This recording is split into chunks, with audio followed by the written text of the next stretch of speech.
اپنی طرف سے دیا. یہ مولا حسن کا علم ہے میرے عزیز. لیکن آپ پر جو ظلم ہوا ہے اب نہ پوچھیں بات.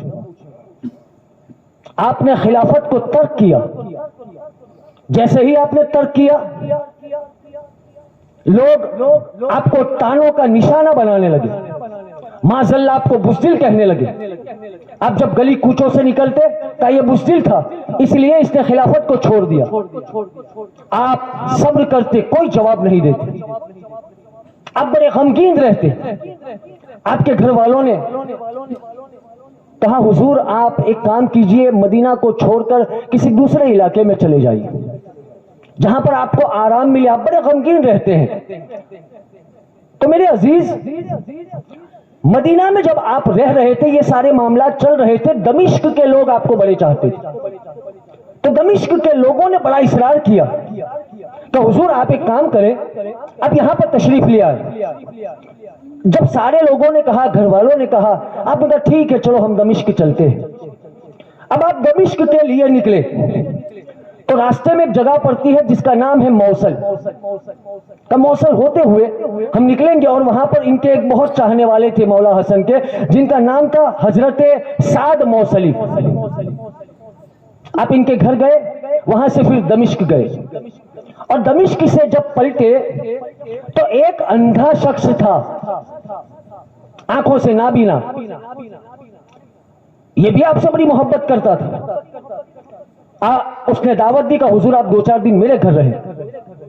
مولا حسن سعد موصلی کے ساتھ اس کے گھر چلے گئے. 3 روز تک اس بدبخت نے آپ کو کھانے میں زہر دیا. کتنے روز؟ 3 روز. آپ کو کل 6 مرتبہ زہر دیا گیا. 3 روز مسلسل کھانے میں زہر دیا. لیکن یہ مولا حسن کی کرامت تھی کہ جب جب زہر دیتا بس آپ 2 رکعت نماز ادا فرماتے, وہ زہر کا اثر زائل ہو جاتا. 4تھی مرتبہ ہوا یہ کہ یہ تجویز میں لگ گیا کہ کیا بات ہے زہر اثر نہیں کرتا, کوئی زبردست قسم کا زہر منگوایا جائے. ادھر مولا حسن کو 2-3 بار زہر دیا گیا تھا. آپ بڑے غمگین تھے. آپ نے کہا چلو ایک باغ میں جاتے ہیں اور وہاں جا کر کچھ دیر آرام کرتے ہیں. مولا حسن سعد موصلی کے ساتھ اور دوسرے احباب کے ساتھ اس باغ میں بیٹھے. تو آپ نے کیا دیکھا کہ ایک اونٹ سوار ہے, اور اونٹ سوار کھانا کھانے کے لیے بیٹھا ہے. اچانک ایک چیتا آیا اور چیتے نے اس اونٹ سوار کے اوپر حملہ کر دیا. وہ تو مر گیا, لیکن یہ سعد موصلی وغیرہ گئے اور جانے کے بعد چیتے کو بھگایا, اونٹ ہاتھ لگ گیا. اب جو سامان تھا, سامان کو دیکھا تو اس میں خط تھا اور ایک زہر کی شیشی تھی. خط لایا گیا, زہر کی شیشی لائی گئی, مولا حسن کے حوالے کی گئی. آپ نے وہ زہر دیکھا, وہ خط پڑھا, اور پڑھنے کے بعد آپ نے اپنے تکیے کے نیچے رکھ دیا, کسی سے کچھ نہیں کہا.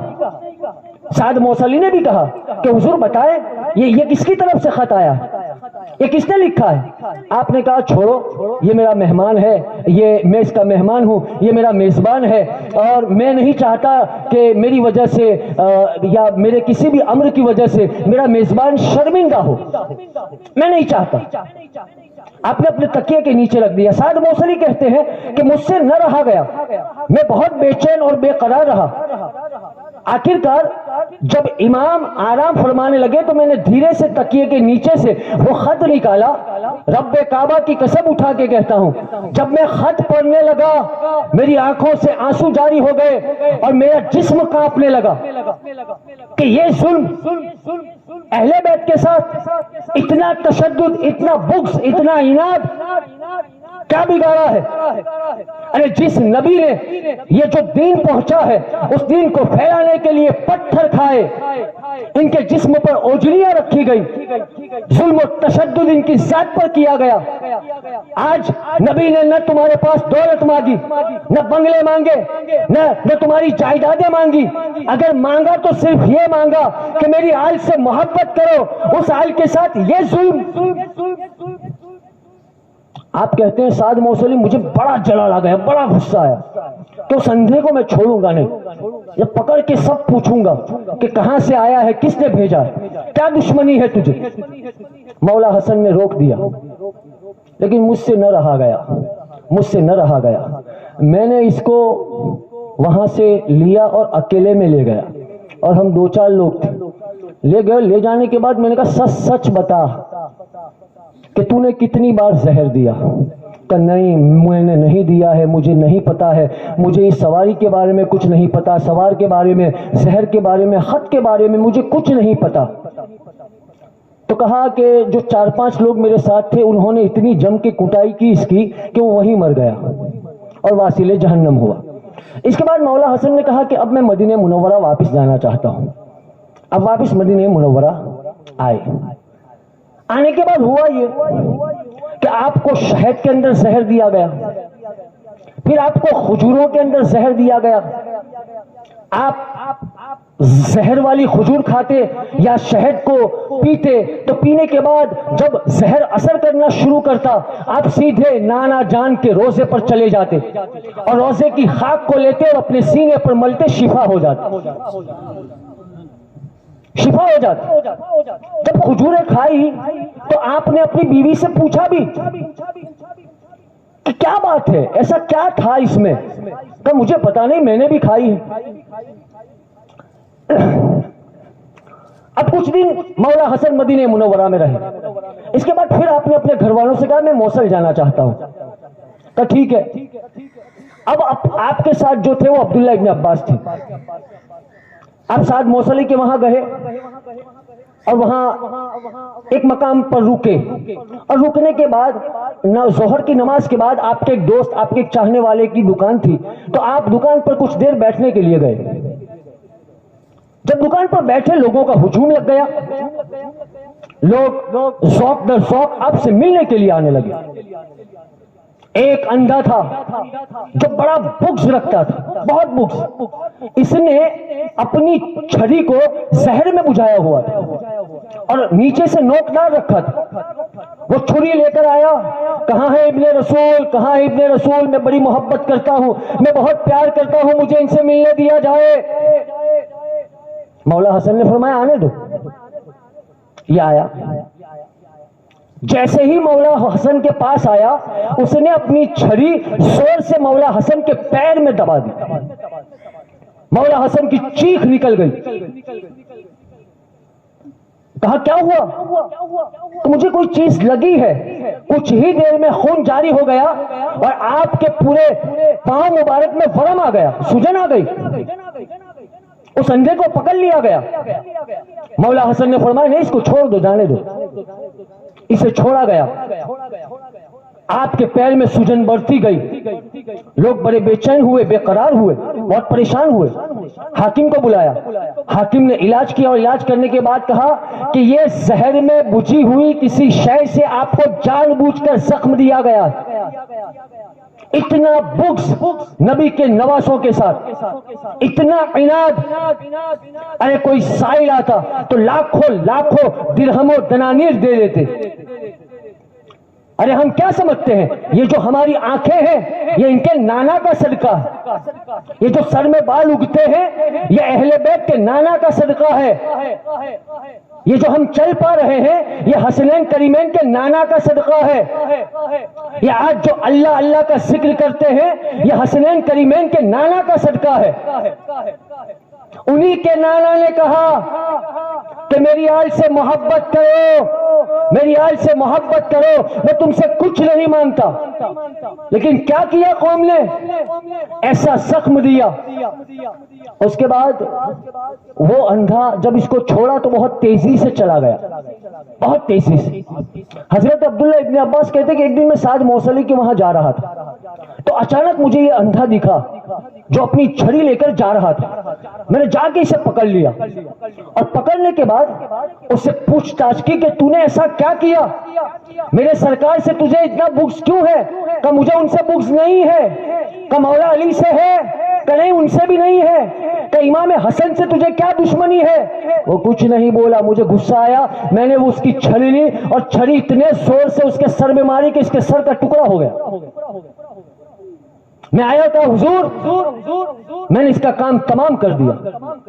اتنا ظلم آپ کو نہیں چین سے رہنے دیا گیا. صرف 45 سال کی عمر میں آپ کو شہید کیا گیا.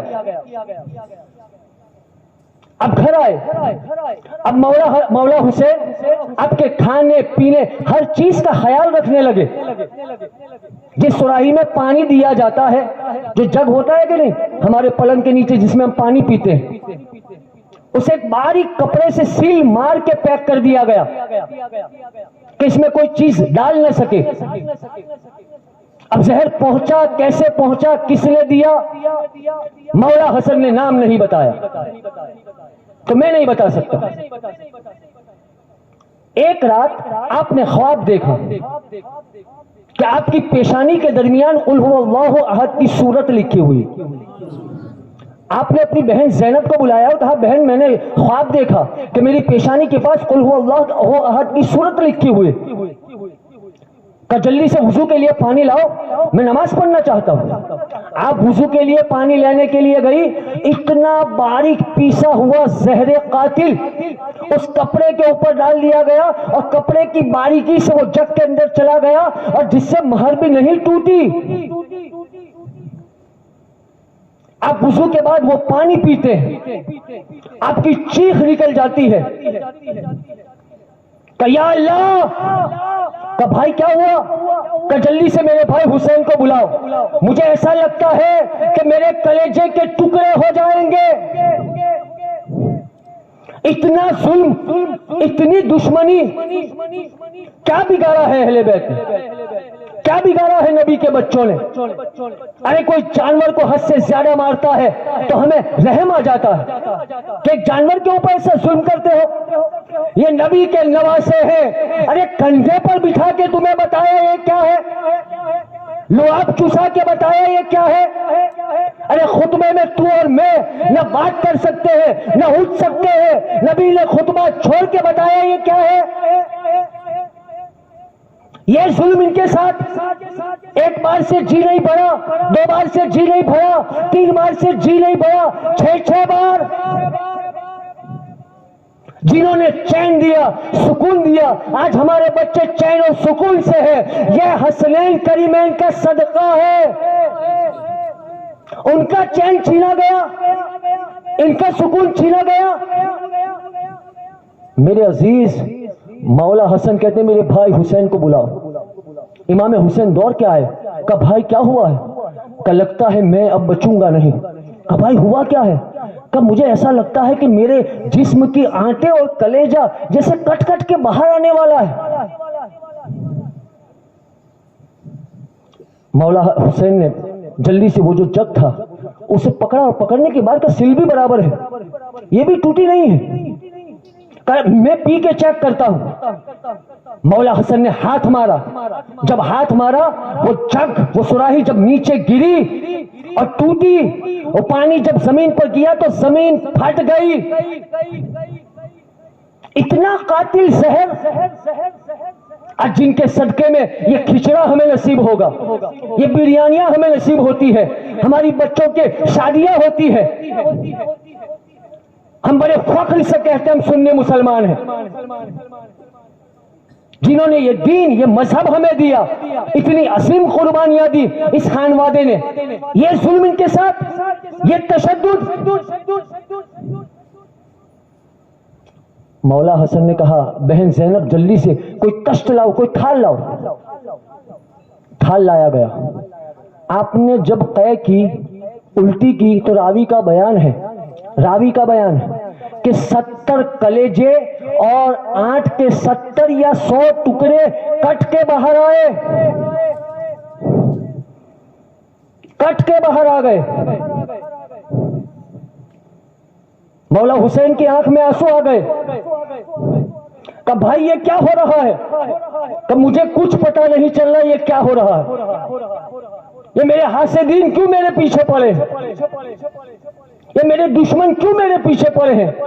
اب جب تک میری جان نہیں چلی جائے گی وہ میرا پیچھا نہیں چھوڑیں گے. قے پر قے، الٹیوں پر الٹیاں. حضرت زینب کی چیخیں نکل گئی، اے زینب تیرے صبر کو سلام،